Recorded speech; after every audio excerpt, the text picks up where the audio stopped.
안녕하세요. 명리다움의 지혜 상담사 정화입니다. 오늘은 명리 공부에 대해서 한번 알아보도록 하겠습니다. 이것은 이론적인 명리 공부가 아니라 그동안 제가 어떻게 명리 공부를 해왔고 또 어떠한 생각들을 가지고 있는지 여러분과 공유해 보았으면 합니다. 명리 공부 방법에 대해서 한 6가지 정도로 나누어 보았습니다. 첫 번째는 즐겨라. 두 번째는 항상 함께하라. 세 번째는 늘 궁리하라. 네 번째는 목표보단 마음 자세. 다섯 번째 천천히 스텝 바이 스텝. 여섯 번째는 꾸준한 반복 연습. 이렇게 6가지로 나누어 보면서 이야기해 보도록 하겠습니다. 첫 번째, 명리를 즐겨라. 우리가 흔히 자기가 좋아하는 취미 활동이나 동호회 모임 등은 누가 억지로 시켜서 하는 것도 아니고 자기 스스로 하게 됩니다. 좋아하고 또 그것으로 인해서 스트레스 받은 것을 풀 수가 있고 힐링이 되기 때문입니다. 주말이 되면 강가나 바닷가에 가서 낚시를 하기도 하고 또 계절마다 변하는 자연의 모습을 보기 위해서 사람들은 산행을 하기도 합니다. 건강을 위해서든지 외적인 이미지를 위해서 매일 운동을 하기도 하고 또 사람들의 친목을 돋우기 위해서 운동을 선택을 하기도 합니다. 그것처럼 명리도 공부가 아닌 즐겨야 합니다. 우리가 수능이라든지 어떠한 시험을 위해서 공부를 하게 되면 굉장한 스트레스를 받게 됩니다. 또 그 공부가 어려워집니다. 그렇기 때문에 명리를 하나의 학문이 아니라 내가 늘 접할 수 있는 그러한 것처럼 즐겨야 합니다. 우리가 공자편에서 보면 아는 것은 좋아하는 것만 못하고 좋아하는 것은 즐기는 것만 못하다. 그만큼 즐기는 것이 중요하다는 것입니다. 또 즐기는 자는 따라오지 못한다고 흔히들 이야기를 하죠. 그래서 먼저 명리 공부를 서서히 하면서 알아가다 보면 알물 깨우침에 좋아하게 되고 희열을 느끼게 됩니다. 그렇게 하다 보면 좋아하기에 더 알고 싶고 더 알고자 파고들다 보면 어느 순간 시간이 흐르면서 자신이 즐기고 있는 그러한 모습을 발견할 수가 있습니다.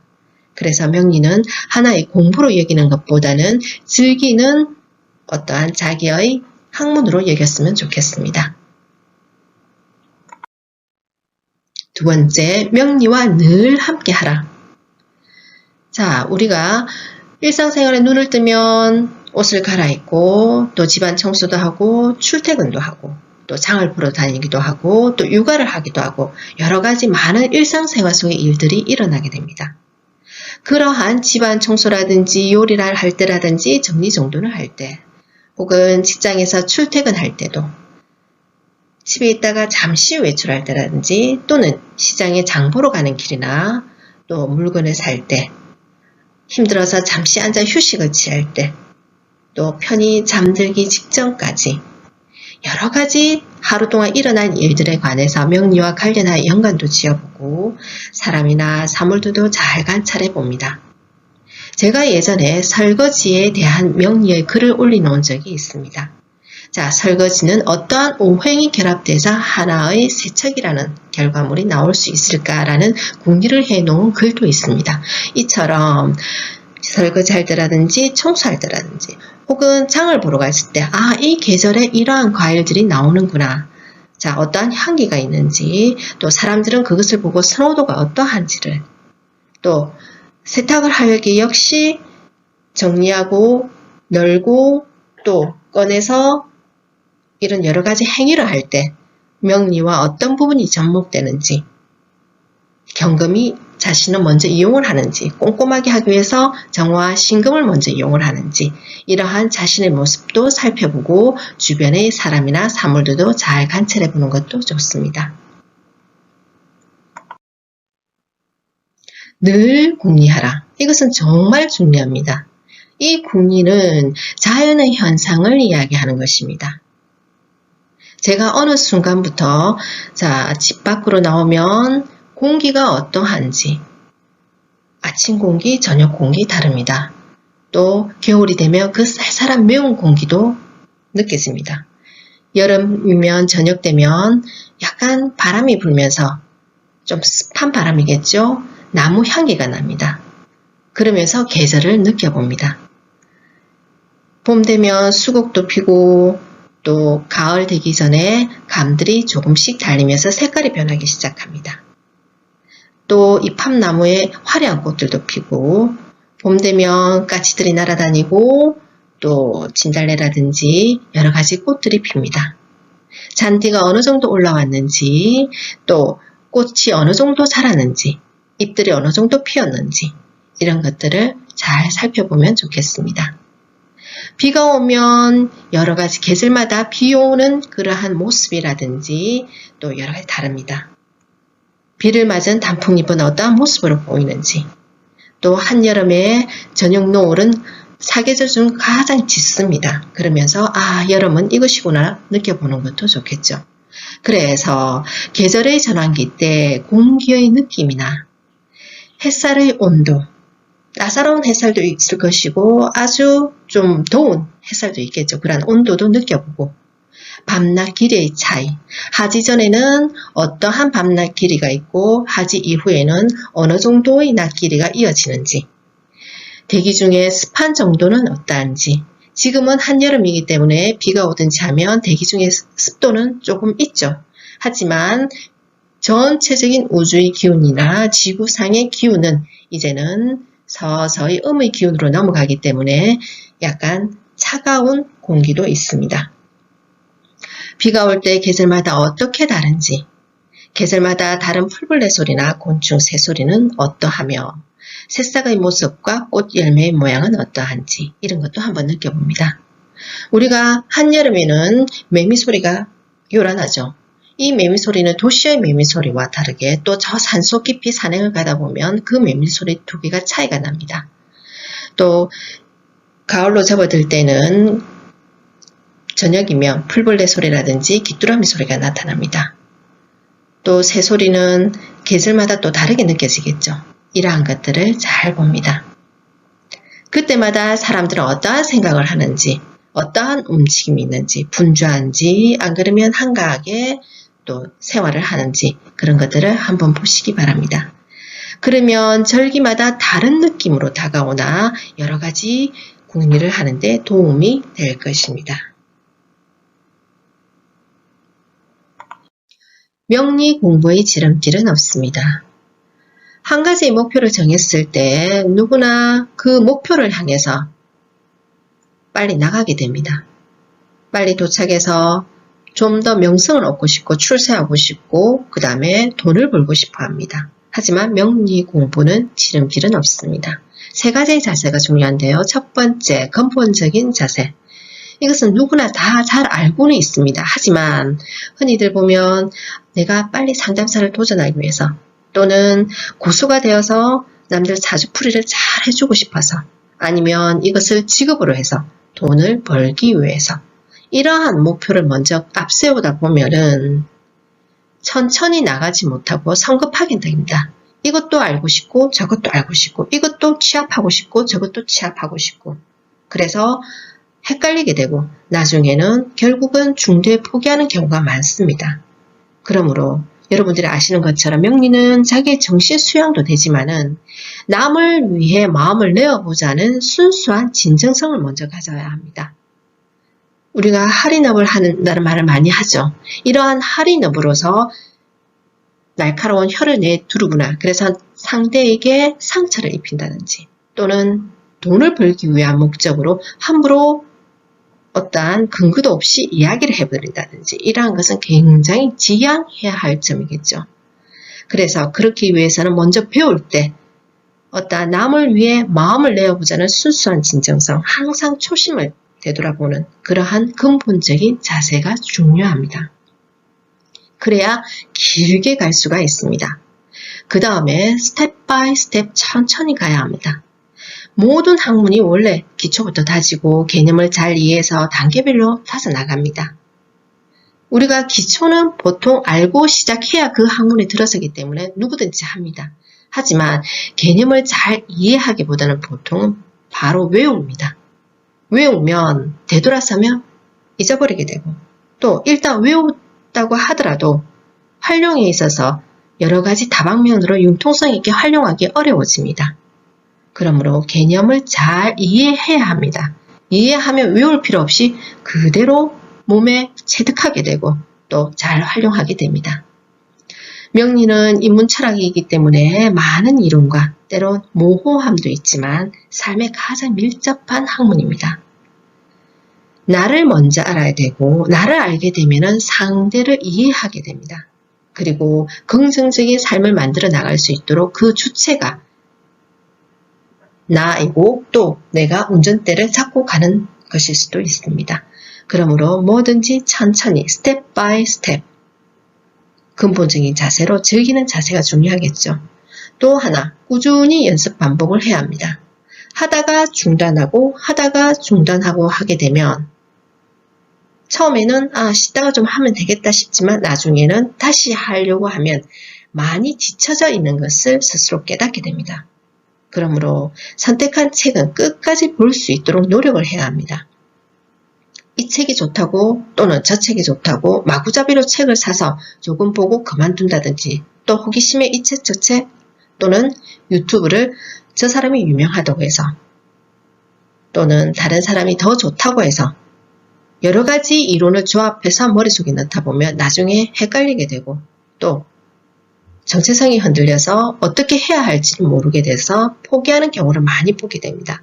그러므로 자기가 선택한 책은 어떠한 책이든지 끝까지 볼 수 있도록 해야 합니다. 그것도 하나의 자세를 키우는 것입니다.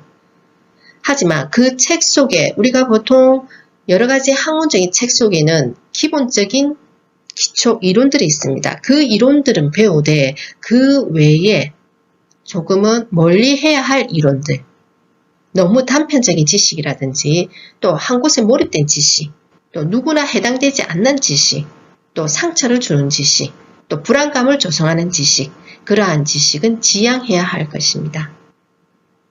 두 번째는 이론과 실습을 함께 해야 합니다. 무조건 책을 몇 년 동안 보고 있다고 해서 늘어나지가 않습니다. 또는 이론 없이 그냥 마구잡이식으로 실습부터 하게 되면 기초가 흔들리기 때문에 나중에 이도 저도 아닌 꼴이 되게 됩니다. 그러므로 이론을 먼저 배우고 그 다음에 실습과 함께 진행하다 보면 어느 순간 자기가 발전됨을 알게 됩니다. 또 실습 속에서 이론에서 미처 느끼지 못했던 여러 가지들을 많이 배우게 됩니다. 그러므로 이론과 실습은 항상 함께 병행해야 합니다. 또 집중한 자세가 필요합니다. 공부할 때는 우리가 보통 공부 잘하는 사람들 보면 집중력이 굉장히 좋습니다. 의자에 오래 앉아있다고 해서 공부 잘하는 게 아니죠. 10분을 앉아있더라도 10분의 집중력을 발휘하면 거의 책 몇 페이지를 넘어가게 됩니다. 그러므로 자기가 하고 싶을 때 집중력이 생길 때 앉아서 진도를 빼는 것이 낫고 더 이상 머릿속에 안 들어온다 싶을 때는 책을 덮어야 하고 또 강의를 덮어야 합니다. 그 다음에 머릿속에 다른 것으로 좀 환기를 시킨 후에 또 하고 싶다 하면 그때 책상에 앉든지 또 어떤 강의를 보든지 이런 식으로 이어나가면 됩니다. 억지로 하지 말 것. 내가 하고 싶을 때 마음이 동할 때 그 대신 집중력 있게 몇 시간이라도 1분 1초라도 집중력 있게 할 것. 이것을 권해드립니다.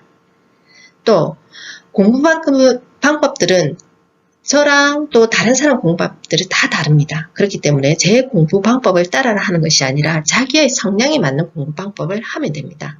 이때까지 학교 교육을 받으면서 이렇게 하면 되겠구나. 또 사회에 진출해서 여러 가지 서적들도 보고 또 시험을 치기 위해서 공부를 합니다. 그러면 학교 생활 때와는 다르게 또 공부하는 방법을 터득하게 됩니다. 그러므로 자신이 터득한 방법을 따르면 됩니다. 만약에 자신도 잘 모르겠다 싶으면 자신의 멘토라든지 또 어떤 영상을 봐서 저런 식으로 하면 되겠다 싶으면 그것을 한번 시도를 해보면 좋겠습니다. 근본적인 자세와 천천히 꾸준히 연습 반복하는 길만이 명리 공부를 잘하는 길이라고 봅니다. 그 다음에는 제가 이제 공부하는 방식 책들을 소개해 드리려고 합니다. 저는 신금정화가 많이 발달되어 있기 때문에 굉장히 깊게 공부를 합니다. 또 제가 하고 싶은 것만 합니다. 제가 하기 싫은 것은 죽어도 안 하는 어떠한 성향이 있는데 제가 하고 싶은 어떠한 것이 꽂히게 되면 그것에 매진하게 됩니다.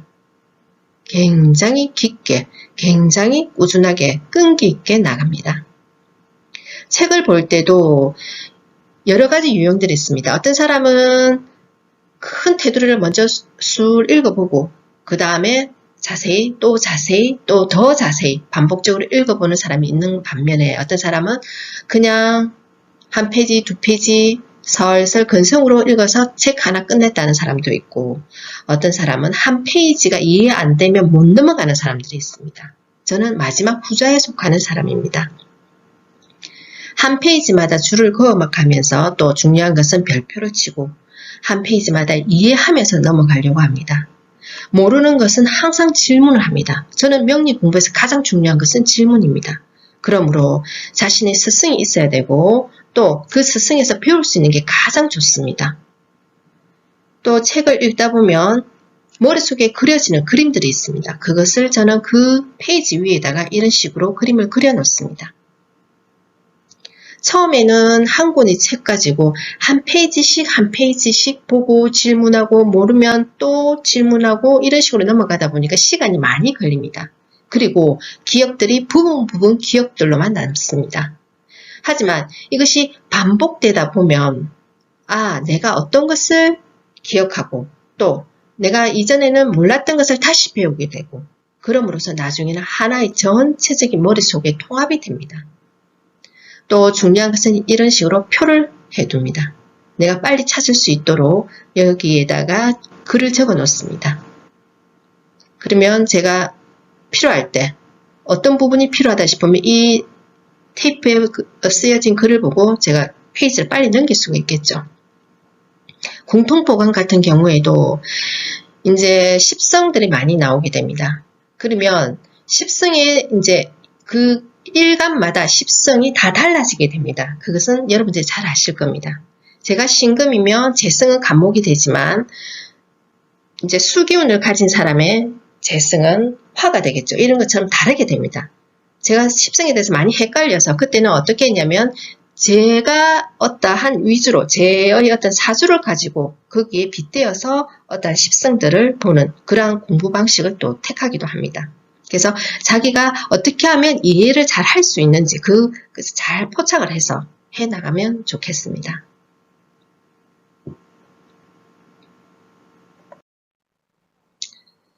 제가 보아온 명리서적에 대해서 한번 이야기해 보도록 하겠습니다. 이러한 고서들도 있고 또 명리와 관련된 도움될 만한 이 책을 추천받아서 읽어보기도 했습니다. 또 기초부터 다져보기도 하고 여러가지 책을 많이는 읽지는 않았지만 그래도 필요한 책은 읽어왔습니다. 자, 우리가 책을 보면 앞에서도 이야기했듯이 이것저것 추천해주는 대로 이것 보다가 중단하고 또 저거 보다가 중단하고 또 강의 보다가 중단하고 이런 식으로 하지 말고 한 가지 책을 정하면 끝까지 보는 연습을 해야 합니다. 그거는 어떤 꾸준하게 밀고 나가기 위한 하나의 훈련이기도 합니다. 또 하나의 계속 그렇게 해야지만 머릿속에 정립이 되겠죠. 그러한 훈련을 한다고 보시면 되고 이러한 고서들도 있는 반면에 또 거기에 관련된 강의 같은 경우에는 제가 정말 감명 깊게 읽었고 도움이 되었고 저희 어떤 사고의 폭을 넓히는데 많은 도움을 준 책이라서 저는 정말 권하고 싶습니다. 이러한 나의 동양 고전 독법의 강의 이 책은 한번 읽어보셨으면 참 좋겠고 그 다음에 명리학 이해가 있는데 이것은 명리가 어떻게 발전되어 왔는지 역사를 쭉 적어 놓았습니다. 여기에는 예전 고대 사람들은 신사를 어떻게 취급을 했는지 또 지금 현대의 잘못된 이론은 무엇이 있는지에 대해서 비판도 해놓았고 또 바로 알리기도 했고 그래서 도움이 많이 되는 책입니다.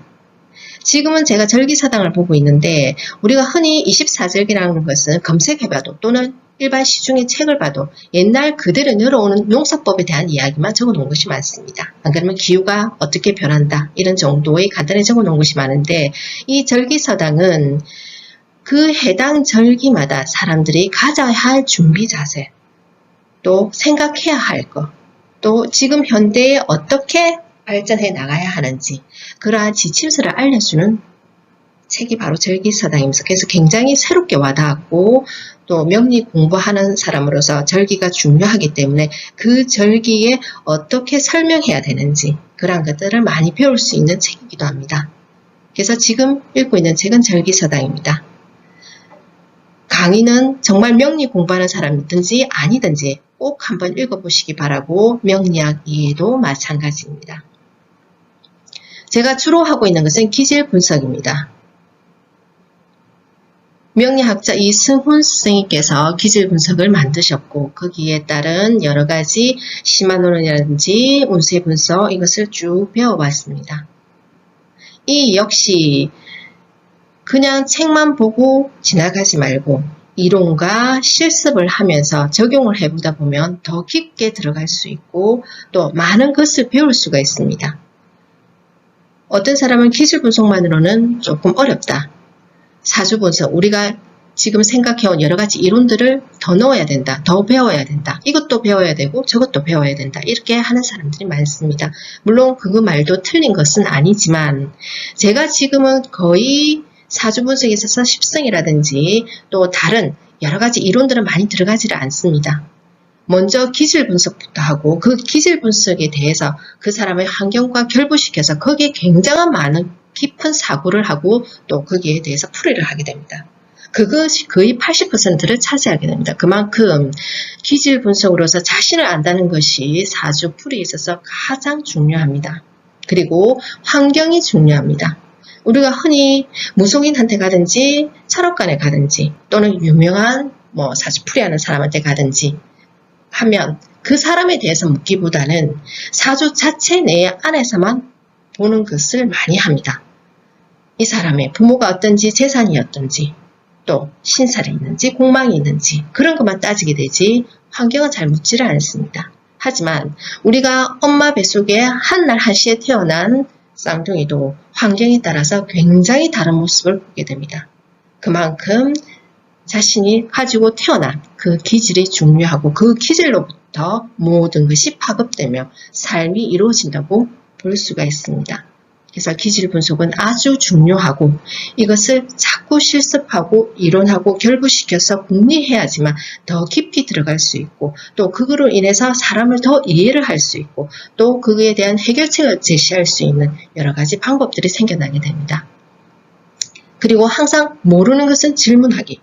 보통 흔히 보면 질문하기 어려워해서 또 내가 이 쉬운 질문을 했다가 망신을 당할까봐 그냥 다음에 물어봐야지 하고 듣고 넘어갑니다. 그러면 한 단계 후퇴를 하게 됩니다. 그것은 제가 자신 있게 말할 수 있습니다. 항상 모르면 그 즉시 물어야 됩니다. 그래야 해결하고 또 거기에 대해서 배우고 한 단계 더 발자국을 내디딜 수가 있습니다. 하지만 용기가 없으면 자꾸 뒤로 후퇴하게 되겠죠.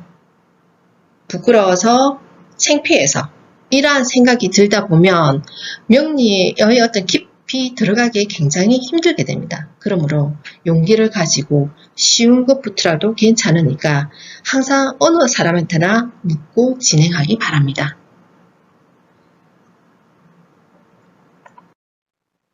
여기까지 시청해주셔서 감사합니다.